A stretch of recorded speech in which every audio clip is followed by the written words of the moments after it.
Welcome to BizTalk, everyone. My name is Rachel Weaver. I'm your host for today, and I have with me Maurice Hamilton. Maurice is an award-winning information technology expert.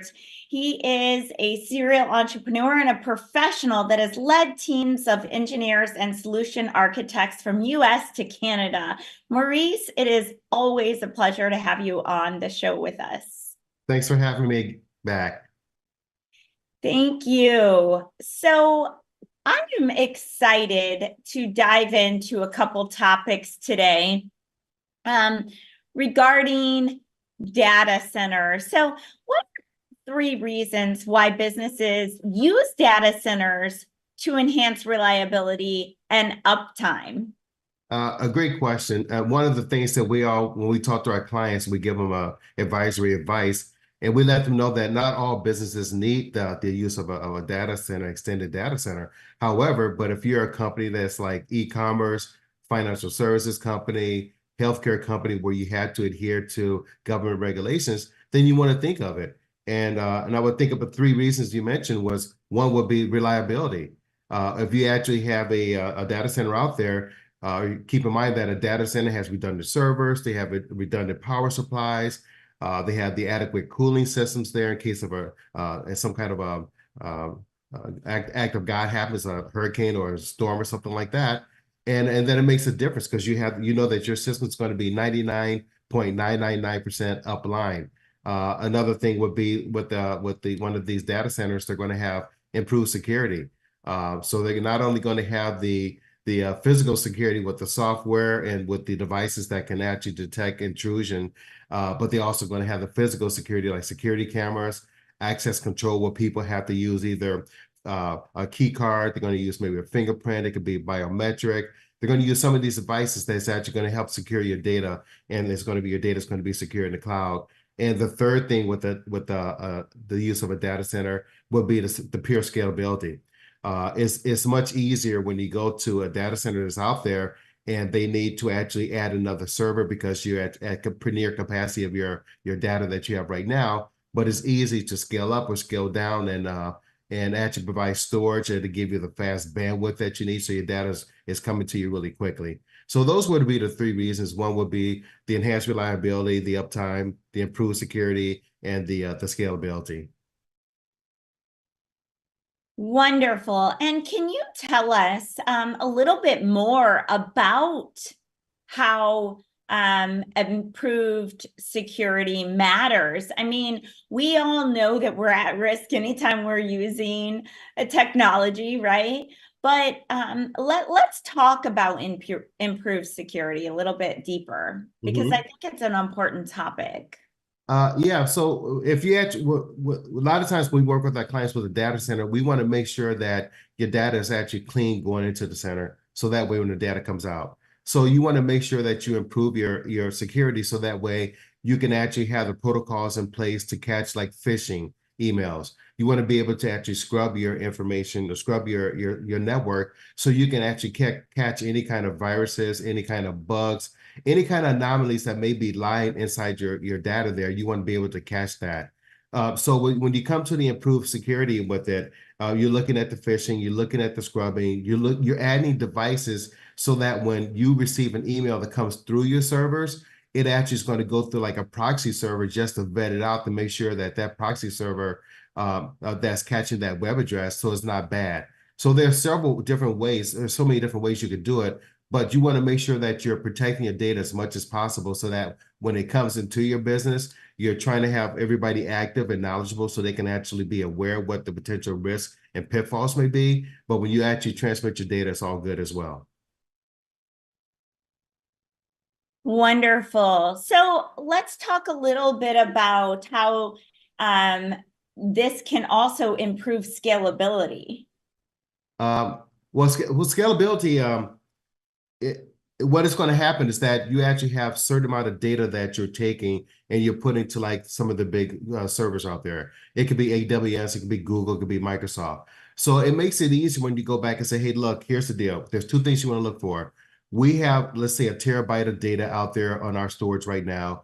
we know that we're coming really, really close to that particular number. So it's really easy. It takes like hours, a couple of hours to go back out there and say, we need to scale it up. Because all they're doing is actually provisioning additional space on some of the existing servers that they have there. So scalability, I mean, instead of going to calling a VAR reseller and ordering another terabyte of server space, and then you have to worry about somebody installing it. They have to make sure they provision it. With the data center that you're doing, it just takes, I mean, really, it literally takes minutes to actually to spin it up and get another server there that's actually going to scale up your network. And so it's really easy. It's cost effective. It's very timely to do it. Your bandwidth is going to be high because these guys are using the highest level of fiber in and out because they transmit your data inside of it. So scalability is much easier if you use the data center. I love it. So tell us, how can outsourcing to a data center streamline cost efficiency for a business? Mm-hmm. Excellent question. So some of it's going to go back to what I just mentioned about that scalability.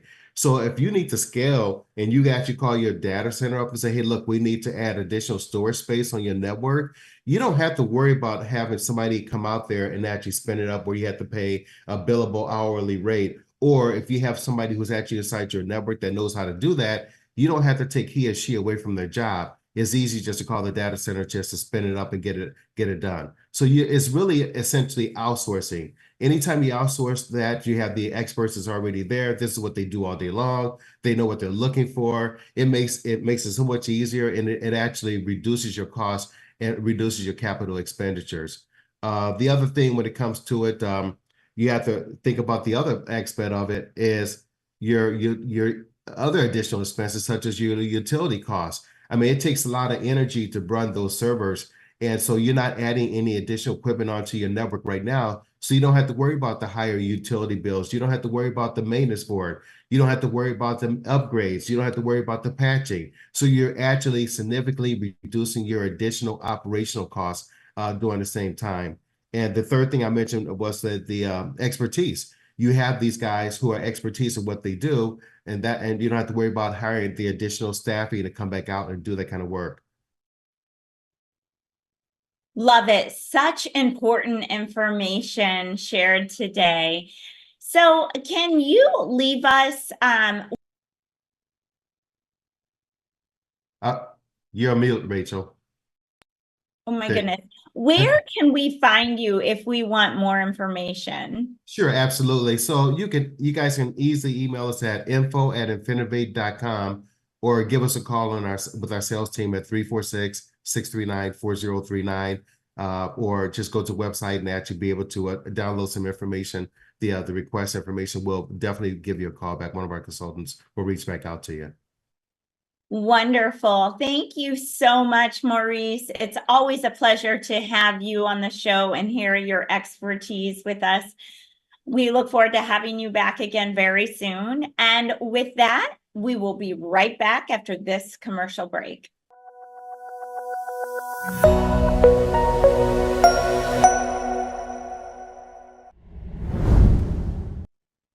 Welcome back, everyone. I am your host, Rachel Weaver.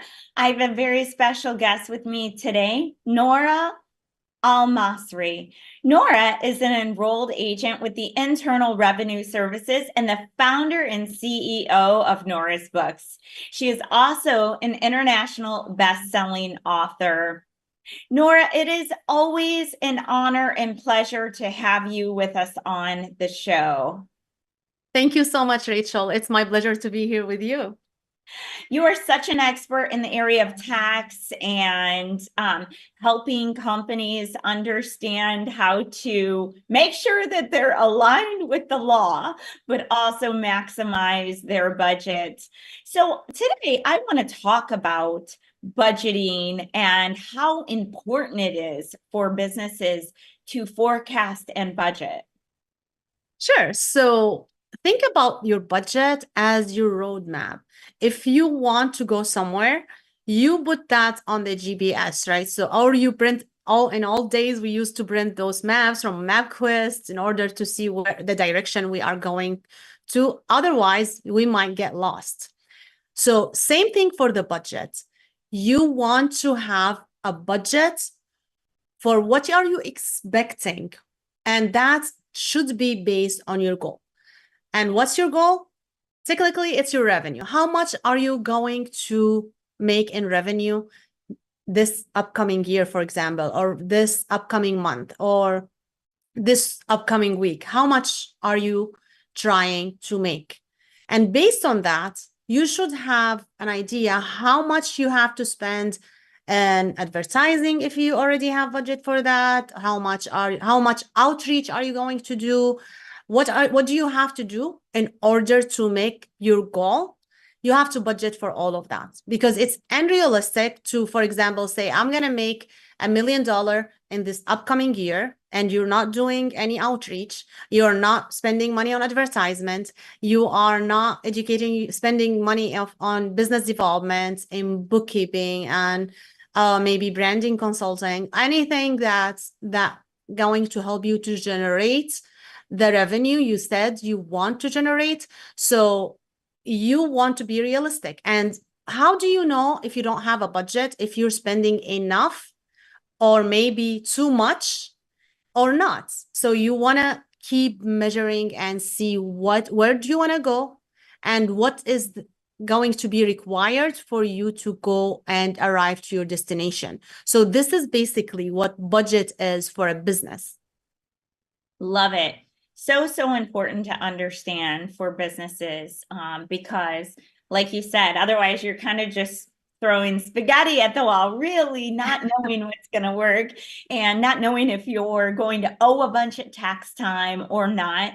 That's always an important thing. And if you're going to be able to afford the things that it takes to run your business, because the reality of it is, for most businesses, if you want to grow and scale, it really does take money in order to be able to do that. So just spending aimlessly doesn't make a whole lot of sense. So I have a question in terms of creating a budget for, per se, nonprofits, since you are an expert in nonprofits. If I was to start a brand new nonprofit, say I just got my EIN number and my numbers for the nonprofit, and I have no money to start, right? I just have my passion in order to make a positive impact, because I hear time and time again this happening with these different nonprofits that are out there. And of course, nonprofits are something that we want to survive. A lot of people and a lot of organizations rely on nonprofits to help them personally in their personal lives, and sometimes even professionally. So if you're starting out as a nonprofit, how do you go about finding and creating income from the start in order to make a budget? Sure. So budget, think about it as a wish list. And when you start actually a nonprofit, you want to have a plan, your business plan, because you're technically starting a business. So if you are starting a business, you're expected to be investing in that business. So whether that your own money, your boards of director money, or maybe an investors, which in this case, your donors. And don't expect that you're going to get grants. Well, there are some grants you can get in the beginning. They're not going to be large. So they're very, most of the time, it's not that great of the deal. So you should be able to collect donations, or from you, from other board members, from people who believe on you, from donors who care about the cause you are actually creating your organization to serve. So you should be able to raise money, because you're going to spend money and establishing that nonprofit, for accountant to register your business, maybe for attorney to make sure your bylaws and every other governance document is created good for your state, for, it's done correctly. You're going to actually have to be maybe hire someone to help you with, especially if you are not dedicating much time. That's if you want your nonprofit to be successful, but you have to create the budget based on that. So now, I hear someone saying, okay, but I don't know how much I will be successfully doing. Well, that's okay, because this is not set on stone. budget can be flexible, but this is your expectation based on the information you have right now and based on what you think you need after studying the markets, studying like, okay, these are the people I could actually connect with to support me. This is how much I can give to the nonprofit. And based on that, you create your budget. And then you want to revisit your budget consistently. So this is the document you will be looking at all day when you are visiting the budget. But I recommend at least once a week looking at that budget and see what do you have, and then set a plan to apply it. And then sometimes like there's something unrealistic in there, like it's okay, fix it, just adjust it and move forward. Educate yourself on how to get more money in order to actually build a better budget, get more donations so you can actually spend on the thing that you said you're going to spend the money on. I'm not going to say spend here, like the better term is invest, because well, hiring that staff member, it's not an expense. It's actually an investment for you to grow as a nonprofit.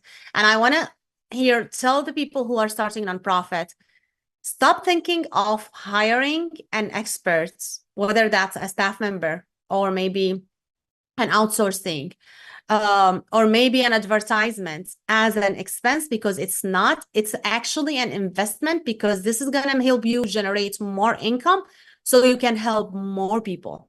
Because what do you rather have? $100 to help 2-3 people, maybe if this is the case, if you even can help that many people in $100, or have $1,000 where you help 10, 20, 30 people. So you should look at the bigger picture and don't try to save money saying I'm a nonprofit and be just, I'm a nonprofit, please help me, and have this victim mindset. Make sure you turn your mindset into abundance, because nonprofits should be abundance like any other thing. If you have that scarcity mindset with a nonprofit, you will never grow. You will never be able to invest on professionals to help you with budgeting, to help you with grants, to help you with increase your donor base, to help you with accounting, like in a law also, to expand in the next region you want to expand for. You will never get into that level unless you invest in the beginning, just like any other business. So the budget's going to help you keep the focus on your goal. So one quick question, because I know we're running short on time. Would you suggest a nonprofit starting out to actually apply for and get some capital from the bank, a loan from the bank? Because so many nonprofits start and they have nothing. They have $0, right? And they have financially, a lot of the people that start a nonprofit also, they're doing it out of the goodness of their heart, and they don't have an abundance of money to put into starting this. Mm-hmm. So I don't know if bank willing to actually lend money for a nonprofit starting out, because there is a lot of misconceptions about nonprofits, and they think, okay, you're a nonprofit, how can you get this? So I would say maybe corporate sponsorship, maybe donors. I think the best luck for the nonprofit is really have donors. If you are a donor base, like you have to build your donor base in the beginning. You have to have some money set aside. Maybe like it should be from your personal and the people around you, or the people who believe in your mission. So, and trust your ability to manage the money and to make sure that you are spending this money wisely to start your projects. So I would say just like have enough information to know like how to get a donor base that's going to be loyal to you and going to help you start the nonprofits. Love that. Such great information, Noura. Thank you so much for sharing with us today all of your knowledge and expertise. You always bring so much value every week, and we really enjoy having you on the show. Tell the audience where they can find you. Thank you so much, Rachel. I enjoy being here with you as well. So people can go to my website, nourasbooks.com. And there are links for all my social media. I do YouTube so often, so not every day, but as much as possible. So they can follow me on YouTube. I speak a lot about nonprofits and business, tax strategies, everything. And they can book a call at, if they hit contact us there on my website, they can book a call and we can chat on Zoom and see how can we work together. Wonderful. Thank you so much, Noura. We look forward to having you back again soon. And with that, we will be right back after this commercial break.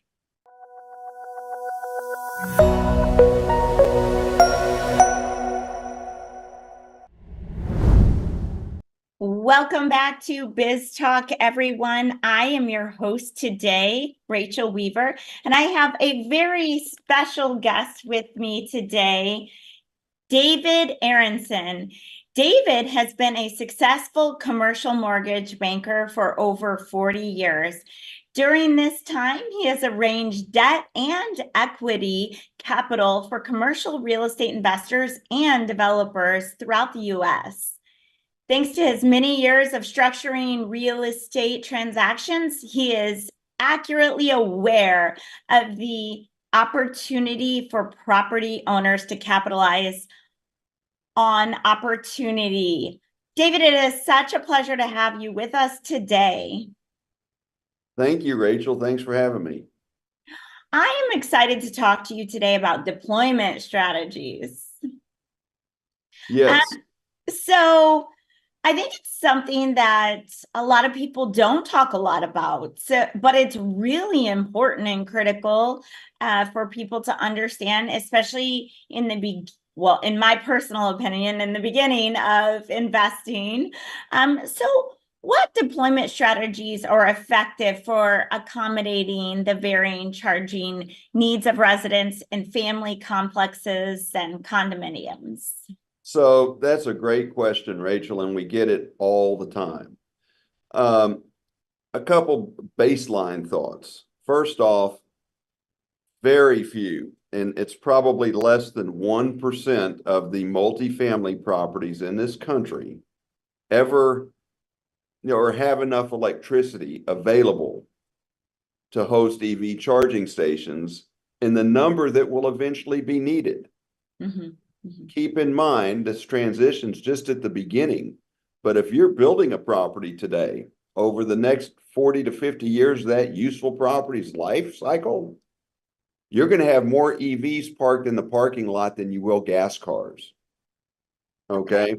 But if you keep in mind that 99% of our apartment stock, our multifamily stock is existing, they literally, every one of these properties have issues because they don't have enough electricity to put up more than 2 or 4 charging stations. Maybe they could put up more, but it's not enough to meet the eventual demand that they're going to have at those properties. So just for context for all the listeners, we are talking about charging stations, the charging stations for electric vehicles, such as the Tesla. And that is such an important thing to understand, especially when thinking about building a home, if you will, and making sure that you can add that in. But in the meantime, I think, I think you're spot on in talking about the fact that especially as new cars are being made and developed electronically, we soon will not have enough electricity in our home, or currently none of the homes have enough electricity. So how do you balance the installation of shared or dedicated charging stations to maximize user convenience? So in a multifamily property, we're limited by the amount of electricity that we have. Mm-hmm. We usually can find enough electricity to put up a few charging ports, 2 to 4 charging ports. Now, one charging port can handle 7 or 8 residents who drive electric vehicles every month. Okay, it's no different than going to a gas station. You go to a gas station depending on how much you drive. And you may go once a week, you may go once a month, you might go once every couple days. EVs are the same. They just use electricity. So if you run your battery down just like you run your gas tank down to a quarter of a tank before you look for a refill, then you'll use that charging station if it's available, 4 or 5 times a month. It just depends on your driving habits. But we generally will put up 2 to 4 charging ports in apartments in multifamily properties because number one, that's all we have available for electricity. But number two, they don't have that many cars there yet that are driving, residents that are driving EVs. So we don't put up more charging stations than the demand for the use of those charging stations would dictate. We see a lot of people making a mistake by putting up too many charging stations day one to ever make any money and make any return on their investment. And in addition, they're incurring operating expenses when they put these charging stations up. So we're in the business of making a revenue stream out of refueling apartment residents' EVs. And in order to do that, you need to balance the supply with the demand. Mm-hmm. Very, very interesting. So can you tell us, are there innovative deployment models that have been proven successful in similar settings? Well, we have, look, we think that an EV charging station is no different than a washer and a dryer. Mm-hmm. Okay. In the new apartments they're building today, everyone has washer and dryers, but in years past, they would have laundromats in these apartment properties. And the owner of the apartment property would lease out a room where a third party would come in and put the washers and dryers, and they would operate those washer and dryers. The charging stations are exactly the same way. So most property management companies and owners don't have enough time and enough knowledge to understand what it takes to manage them and get them up and running and maintained and priced properly. And so we believe that's what we bring to the table, is that knowledge. I love that. So outside of homes and residences and complexes, in terms of investing in these AV charging stations, where else would you say it's accessible for someone? Maybe an investor comes in and says, I think this is a smart business move. Can I buy 10 of them from you? Well, so there are companies that are out there, there's a lot of people out there looking to put up EV chargers and sell them and make a commission and a fee and all that, kind of like the Amazon model, so to speak. You go find someone that's making something, put it on Amazon and sell it for more.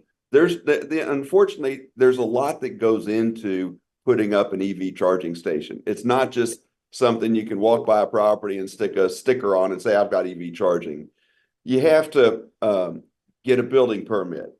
You have to satisfy ADA requirements. You have to have an electrician who knows what they're doing. You have to put the conduit in, which means digging a run with in the property, and you want to make sure that you're not damaging the property. And so there's a lot that goes on to it. For an individual investor, I'm not going to say it's impossible to put one and one together to go find somebody who wants to put these up, but it's not only when it's up, it's what happens after it's up. That's the thing. Yes, I love that. And I love that you bring context and intelligence to it, because a lot of people, I think, are seeing that out there where they're like, invest in these because we're going to need them. Now's the time. But it's not so simple. It is not so simple. Just like you bring up the fact that we don't even have enough electricity in most areas for these types of things. So I appreciate you being very straightforward and candid about no, it's not so simple. That's why people should really look to experts for these types of things. Absolutely. Sure. Experts whose interests are aligned with the buyers, the consumers, with their clients, not investors or people who have their interests aligned with their, capital provider. Right, right. Very, very good. Really appreciate all this knowledge and expertise, because it is really something that we in this country, for sure, in particular, need to be thinking about as laws change and more electric cars come out. We need to be starting to think about and prepare for this, because obviously a lot of people who are in the market for new cars now, why would they not want to, especially with the gas prices what they are today? So it definitely makes sense, and we always appreciate your knowledge and value. So thank you for being with us today. Where can the audience find you? The easiest way is to find us on the internet, www.refuel, REFUEL, Fantastic. Well, thank you so much, David, and we look forward to having you again on the show very soon. And with that, we will be right back after this commercial break.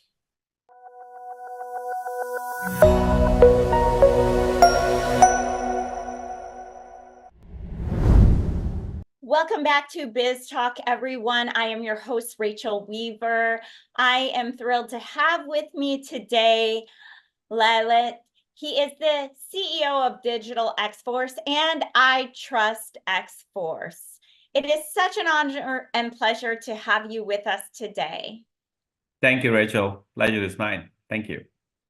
I am excited to dive right in to talk to you today about insider threats. As scary as that might sound, it actually is scary. But how can I mitigate the risks of insider threats, such as disgruntled employees, for example, in business? Yeah. So, Rachel, let me actually tell you a little story before, or a use case before we get into this, because people don't really fully realize and how important this is. But it is a critical aspect, the insider threat aspect in any business. There was a utility company out on the West Coast. Okay, this was a few years back we're talking about. One of the employees who pretty much like control the whole utility department over there did not feel that he was properly appraised and given promotion, and he felt bad about it. And guess what? He locks everything, all the systems, and walks away.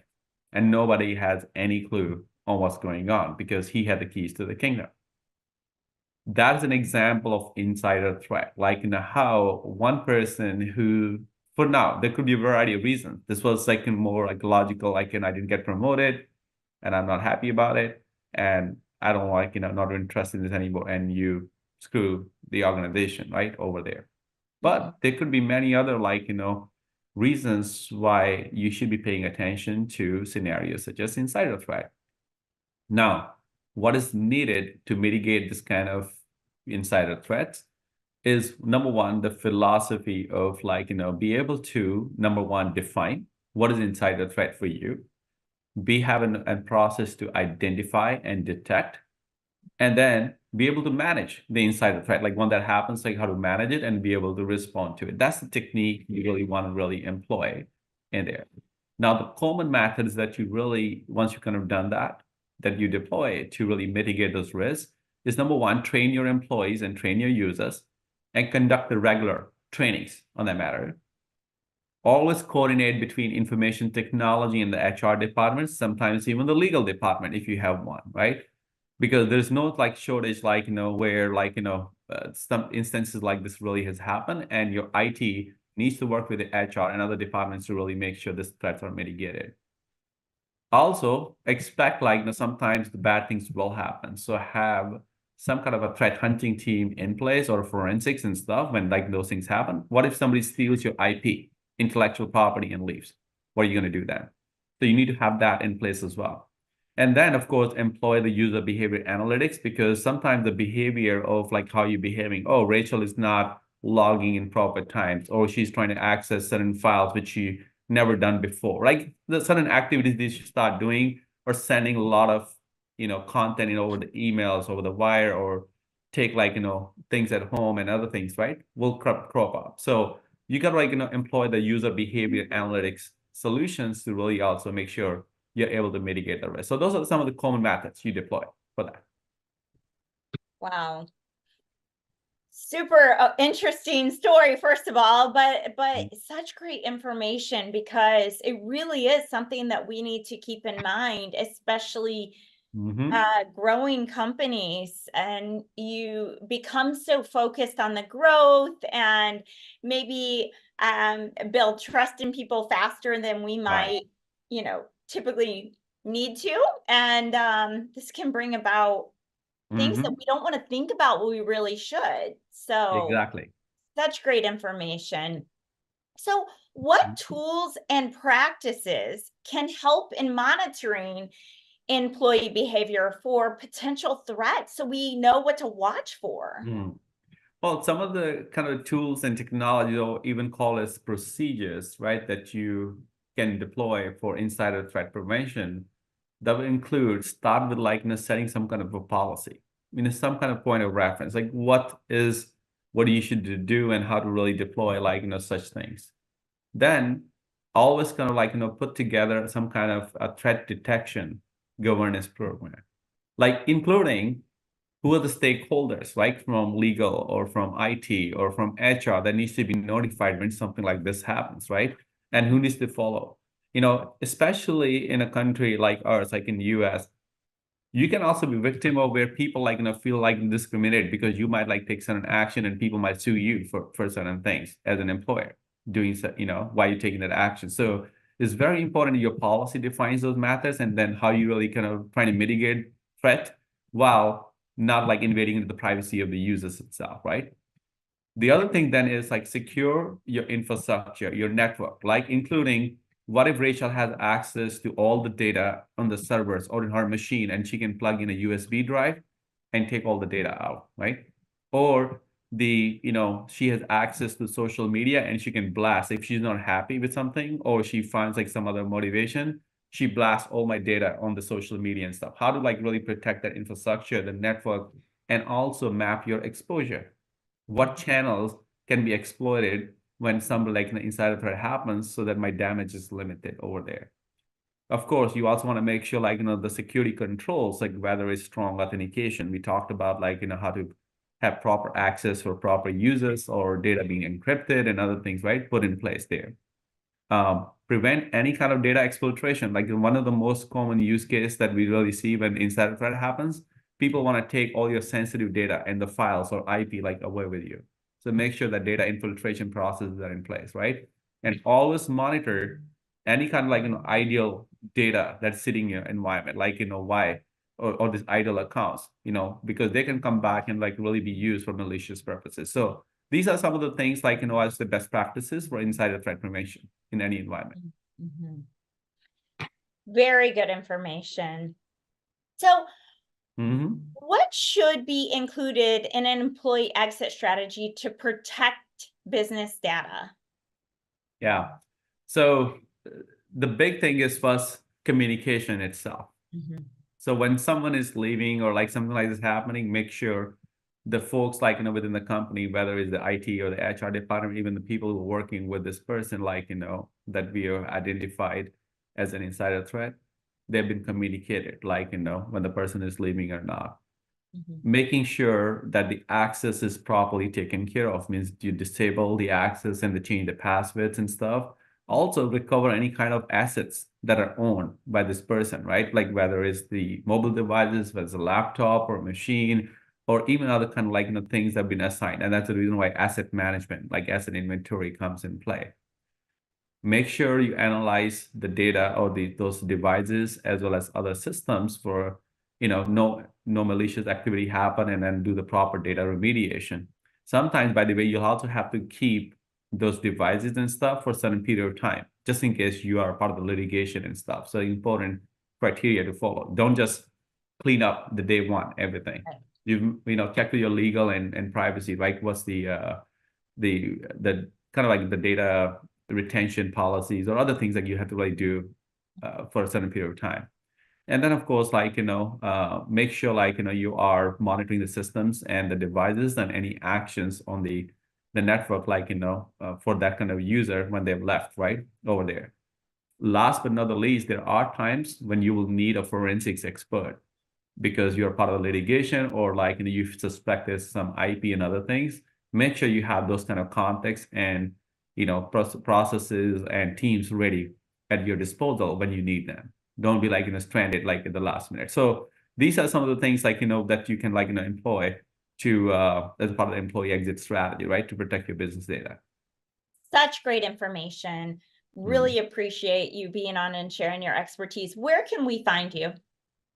Well, you can reach us on our websites, whether it's digitalxforce.com or itrustxforce.com. There's a lot of valuable data information provided and shared every day, every week with the audience. Of course, they can send us an email, and the email addresses are part of those websites as well. Or they can reach us on the social media such as LinkedIn, Lalit Alwaliya on LinkedIn, and you can find the information too. Thank you so much. So great having you with us. And with that, we are so grateful that you joined us today on BizTalk. We will see you all again next week. Wonderful. Thank you, Rachel. Once again, appreciate it. Thank you. Take care.